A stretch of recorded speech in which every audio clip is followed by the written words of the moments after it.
So I just want to put this disclaimer. I'm recording 3 videos in advance. So if a couple videos this week, or like 3 videos, I'm wearing the same shirt, that's because I recorded these all on the same day, but they're all releasing in different days. Usually I don't usually do that, but just for these specific videos, I'm like, might as well, and I actually might start doing that to make my workload easier because I run 2 different YouTube channels and I upload on 2 different accounts every single day, and I want to have time to watch stuff, do other things, and so it's getting very exhausting to do that. So I might just take certain days during the week, just get a bunch of videos cranked out, recorded, and then find a place to put them and make sure they're all ready to go. So today we are talking about Darkwing Duck, issue number 2 of the new ongoing comic series. I reviewed issue number 1. You guys seem to really like my coverage of that, and I'm very pleased with that because this issue was fantastic. And in fact, I think this issue was better than the first one. I still stand by my thing about this comic series where I don't think this is going to be a great introduction to new readers of this ongoing comic series, because my thing about it is it's just classic Darkwing, but it doesn't really reintroduce these characters or do anything interesting with that. They definitely reboot them a little bit. Clearly in this comic, the comic is now taking place in modern day, because Darkwing Duck says in the comic that he there's a reference to Beanie Babies that I'll get into in a minute, but where he says that he had been doing making these stuffed animals since the 90s. Well, if that was true, then that means the show couldn't have that this comic series can't take place in the 90s, because then why is he talking about the 90s in past tense, basically? You know what I mean? So it's clear this comic takes place in modern day. So this is clearly like a reboot, relaunch of the character in comic form. I think they could have done a better job reintroducing the villains and some of these characters so that new readers who want to pick up this comic don't feel confused. I don't think you will be super confused, but it just feels like it would have been nice, because this is a character that kids could start reading comics with, and kids don't know who the shit Darkwing Duck is. But I think at this point, no kids really read comics, and at least not like weekly issues like this, you know. So I'm just saying I would have preferred that a little bit, but regardless, in this episode, Darkwing, after the events of the last story, which I really like that there's continuity with these, because I could just been like, oh, there's a new villain, you know.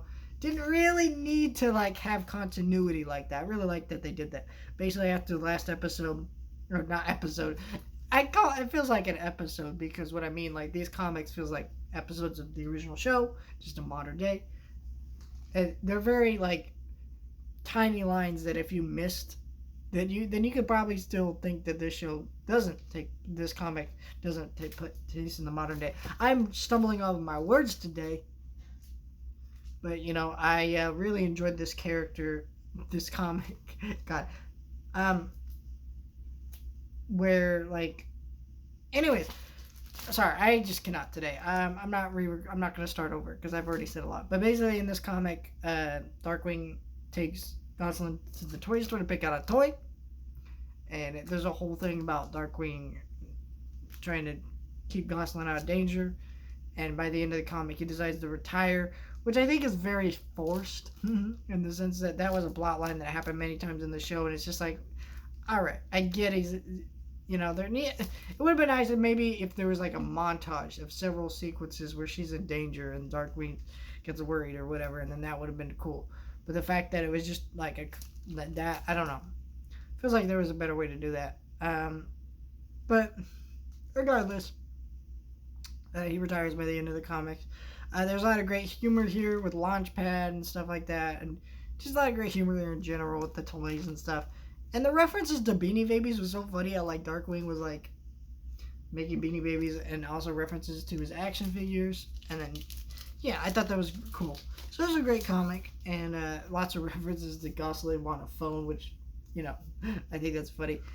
Gorgeous cover here. I think this cover is actually better than last last issue's cover, but some of the art continues to be fantastic and very expressive for what it needs. So that's really awesome. Really enjoyed that comic.